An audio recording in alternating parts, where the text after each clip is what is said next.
benefits on the fly.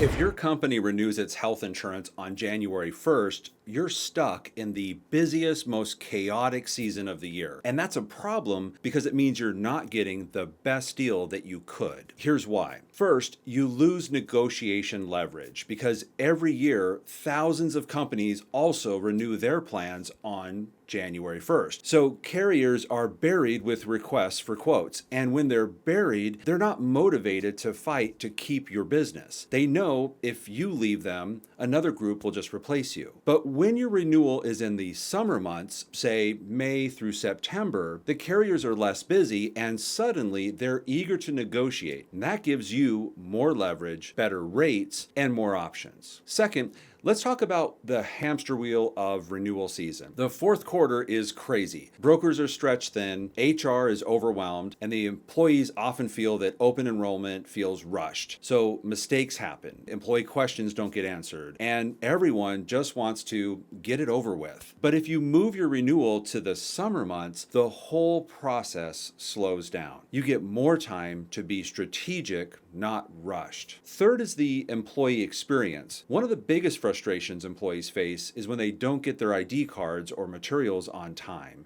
And that happens often when you have a January 1 renewal because the carriers are slammed in December and January, and they often are delayed getting materials and ID cards out to your staff. But when you move your renewal to the summer months, carriers actually mail those ID cards out on time, which means your employees can walk into their doctor's office or the pharmacy prepared instead of frustrated because their cards haven't even arrived yet. Getting off of a calendar renewal is an easy transition. You don't have to wait to make this shift. If your plan is renewing this January, you can renew that plan now, then use the following first quarter of next year when it's slower to review better strategies for your company. And when you make the switch mid-year, any deductible amounts that your employees have already met, they transfer over or are credited over to that new plan, which makes the change from one plan to the next completely seamless with minimal disruption to your team. By breaking free from the January cycle, you reduce stress,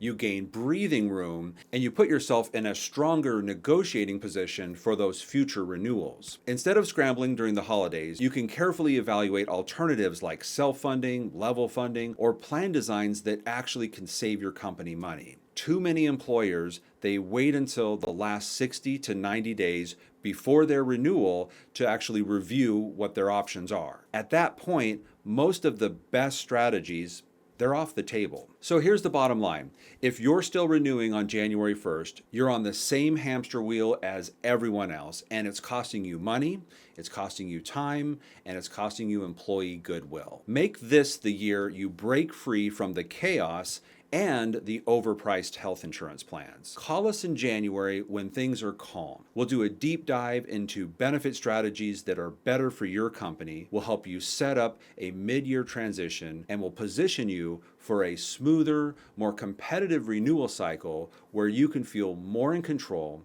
and be in the best position to negotiate better rates for your company.